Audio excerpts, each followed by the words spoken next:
সামনের দিকে ভীষণই ভিড় আছে, তো যাবো, সামনের দিকেও যাবো, পুরো ভিউটাই তোমাদের সাথে শেয়ার করবো যা যা আছে। আর তাছাড়া মোহনা আসা অ্যাকচুয়ালি সকাল সকাল কেন না, কারণ জেলেরা এখানে মাছ ধরে সেটাও দেখা হয়ে যায়, সকাল সকাল স্নানটাও হয়ে যায়।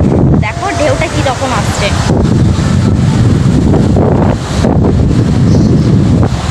তো চলো সামনের দিকে যাই।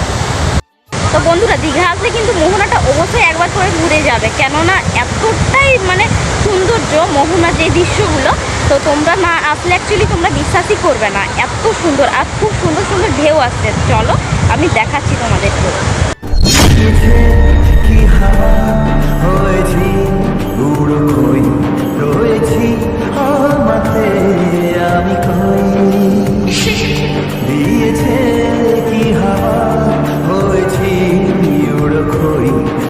তো বন্ধুরা, ওল্ড দীঘা বা নিউ দীঘা থেকে মোহনার দূরত্ব কতটা, কত কি খরচা, সব কিছুই আমি জানাবো ভিডিওর মাধ্যমে। তো তোমরা ভিডিওটা দেখতে থাকো আর আমিও ভিডিওটা কন্টিনিউ করছি।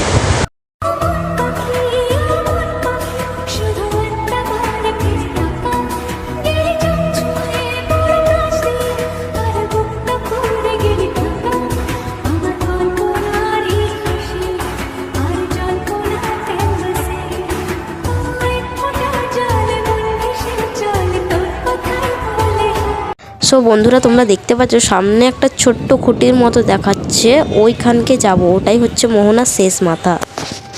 সো বন্ধুরা, ওল্ড দীঘা থেকে মোহনার দূরত্ব প্রায় ওই 2 কিলোমিটার মতো হবে, আর নিউ দীঘার থেকে 3 কিলোমিটার হবে। আর ওল্ড দীঘা থেকে ভাড়া পড়বে মাত্র 20 টাকা, আর নিউ দীঘা থেকে তার পরিমাণে একটু বেশি। তো বন্ধুরা, ভিড়টা দেখতেই পাচ্ছ, অনেকেই আছে, আর সকাল সকালই সবাই আসে, কেননা আমি প্রথমেই বললাম দুটো কারণ সকালে আসার।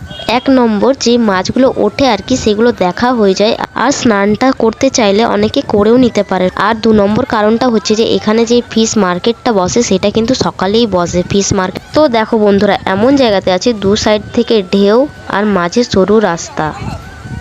তো বন্ধুরা দেখো, এটা কিন্তু শেষ পয়েন্ট, এই জায়গাতে কিন্তু সবাই আসতে পারে না, যেহেতু এখন জলটা কম আছে, এই কারণেই সবাই এখন এইখানে এসে ছবি টবি তোলাতুলি করছে।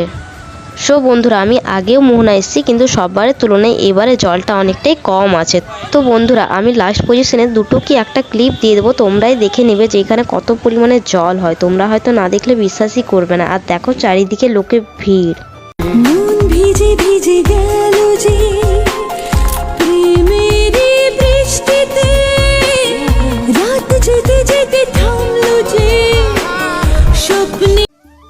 বন্ধুরা, মোহনার পুরো ভিউটা তোমাদের সাথে শেয়ার করলাম, কেমন লাগলো ভিডিওটা তোমরা কমেন্ট করে অবশ্যই জানিও। আর নেক্সট ব্লগের জন্য তোমরা চ্যানেলটাকে ফলো করে দিও। ভিজে ভিজে